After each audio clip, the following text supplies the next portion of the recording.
Olá, sejam todos e todas muito bem-vindos. Meu nome é Samantha, eu sou servidora do TRT da Segunda Região e atualmente estou lotada no Sejusc, do Fórum Rui Barbosa, onde eu atuo como conciliadora. É com muita satisfação que eu venho colaborar com esse curso, compartilhando um pouco da minha experiência. E nesse módulo a gente vai entender um pouco mais sobre ODR e onde que ela se insere na Justiça do Trabalho. A gente vai também analisar vários aspectos ligados à realização de audiências de conciliação online, como os impactos do ambiente virtual no comportamento das partes, adaptação de técnicas de conciliação para o ambiente virtual, e vamos falar um pouquinho também sobre acessibilidade e inclusão digital. Bom, vamos iniciar então apresentando a Resolução Online de Disputas, ou apenas ODR, que é a sigla em inglês para Online Dispute Resolution. Já de início, é bom deixar claro que a ODR não é só fazer conciliação por videoconferência.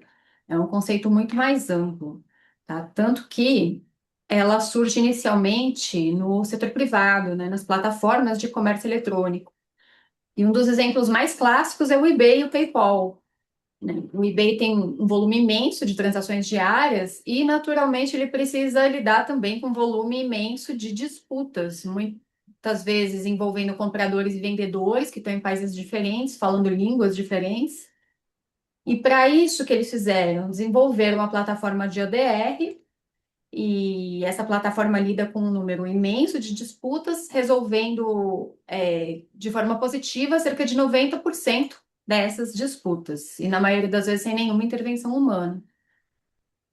No Brasil, a ODR ainda está engatinhando, mas a gente já tem um exemplo bastante conhecido, que é o consumidor.gov.br, que é uma plataforma em que consumidores e empresas negociam diretamente.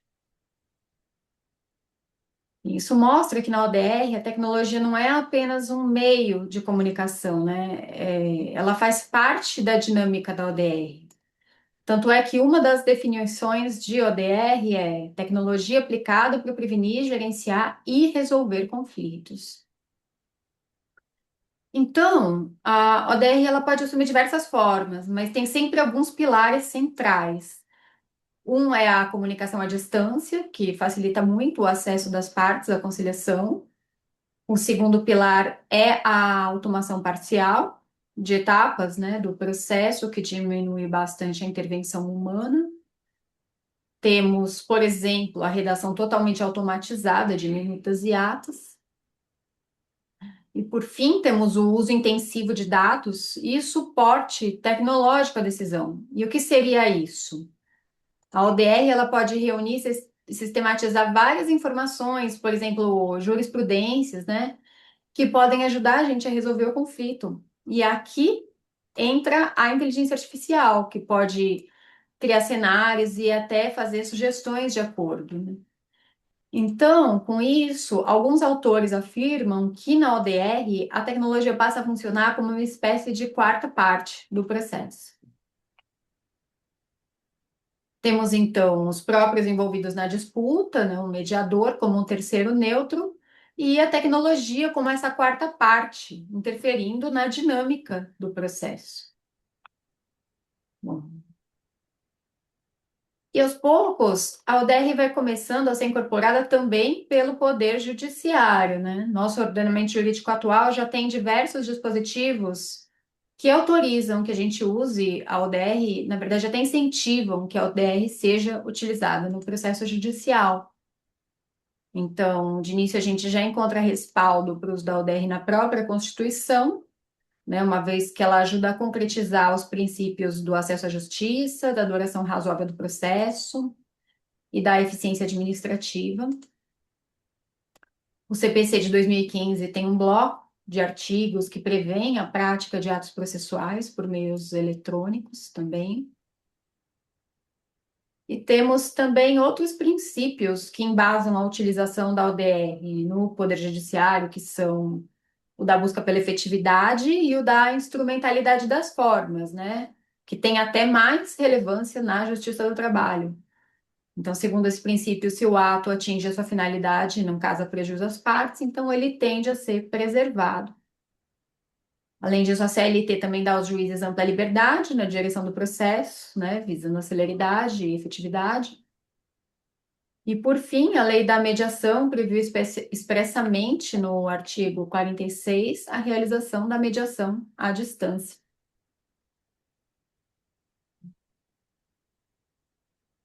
Bom, e o CPC, além disso, ele atribuiu ao CNJ a competência para regulamentar a incorporação de novos avanços tecnológicos que forem surgindo, e também de garantir a interoperabilidade, ou seja, a compatibilidade entre todos esses sistemas.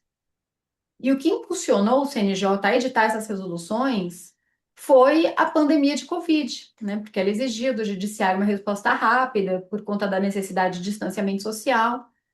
Então, foram publicadas essas três resoluções em 2020. Temos a resolução 345, que criou o juízo 100% digital. E o que seria isso? Ela permitiu a criação de unidades nas quais todos os atos processuais se dão apenas de forma eletrônica. A Resolução 335 cria a plataforma do Poder Judiciário, que é o PDPJ. Então, a gente pode acessar lá pelo carrossel do PJE quando a gente ingressa. E essa plataforma, o que que ela seria? É uma plataforma que funciona como um marketplace, né, que integra ao PJE todos os sistemas que forem sendo desenvolvidos por todos os tribunais. Então, incluindo eventuais ferramentas de ODR. Então, o PDPJ, ele abriu uma margem para essa resolução aqui, a 358 de 2020 do CNJ. Essa resolução, ela determina que os tribunais criem o que pode ser considerado verdadeiras plataformas de ODR para o Poder Judiciário. Aqui na resolução 358, essas plataformas são chamadas de SIREC, né, que é a sigla para Sistema Informatizado de Resolução de Conflitos. Então, o CNJ determinou que cada tribunal pode desenvolver seu próprio SIREC, conforme suas particularidades, né, não há uma determinação de criação de um único sistema. E o CNJ deu também o prazo de 18 meses a partir da publicação da resolução e deu preferência por modelos colaborativos entre os tribunais. E o que seria isso? Os tribunais têm que compartilhar entre si esse desenvolvimento, até para evitar o retrabalho, né? Bom, em que pese o CNJ tenha permitido que cada tribunal criasse a sua própria ODR, ele estabeleceu alguns requisitos mínimos. Então, o sistema que for criado tem que ter cadastro de partes e advogados em integração com o Conselho-Ajude, o acoplamento modular com o PJE, para trocar informações direto com o PJE. E, além disso, o CIREC tem que ser capaz de sincronizar agendas e gerar atas e termos de forma automatizada, né, que é um dos pilares da ODR, que é a automação de partes do processo.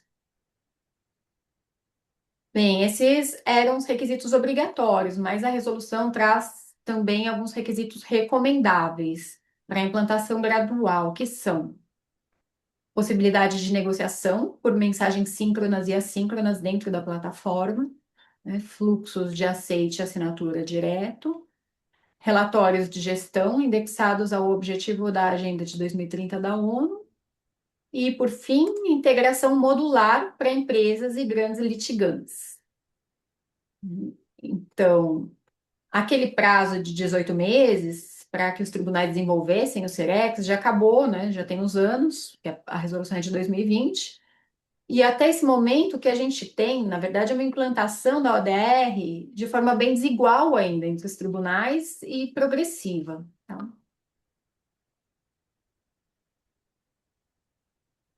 Os nossos sejusques não têm ainda um CIREC, né, uma plataforma de ODR propriamente dita, mas a gente tem tido uma incorporação progressiva da lógica da ODR.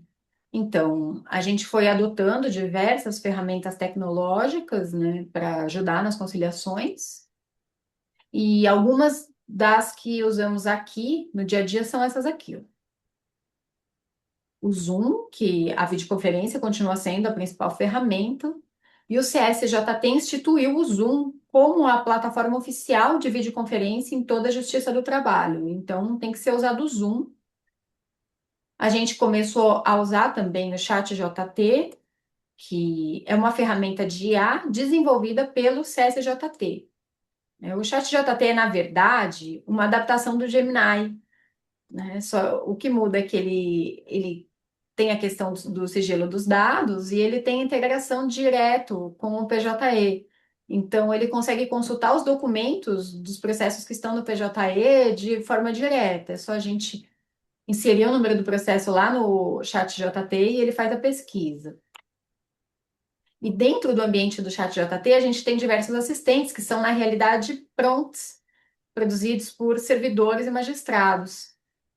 Eu vou dar um exemplo do uso do ChatJT na nossa rotina aqui do Sejusc, quando eu falar do teste de realidade, tá? Mais para frente.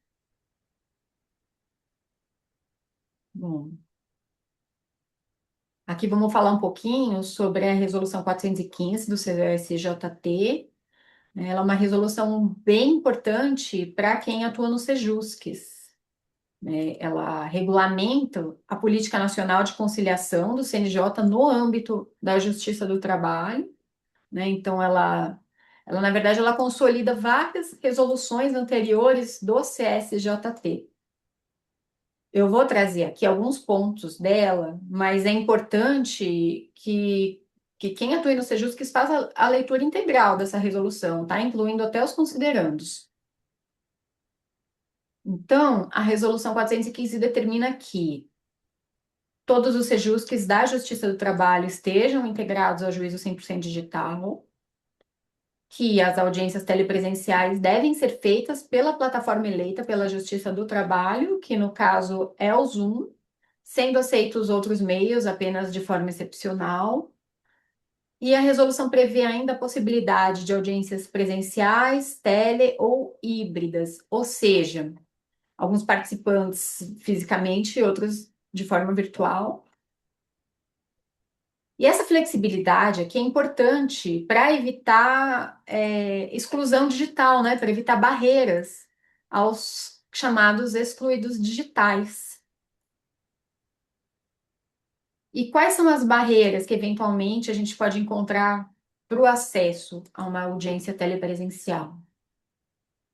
Essa barreira pode ser econômica, então é comum a gente se depara em audiência com um reclamante que está com muita dificuldade, porque só tem um celular com uma configuração ruim, né, ou com pouca memória, sem espaço para baixar o aplicativo do Zoom, que é pesado, ou ele não tem dados o suficiente para participar da videoconferência. A gente tem também a barreira cognitiva, que é a dificuldade mesmo de lidar com a tecnologia.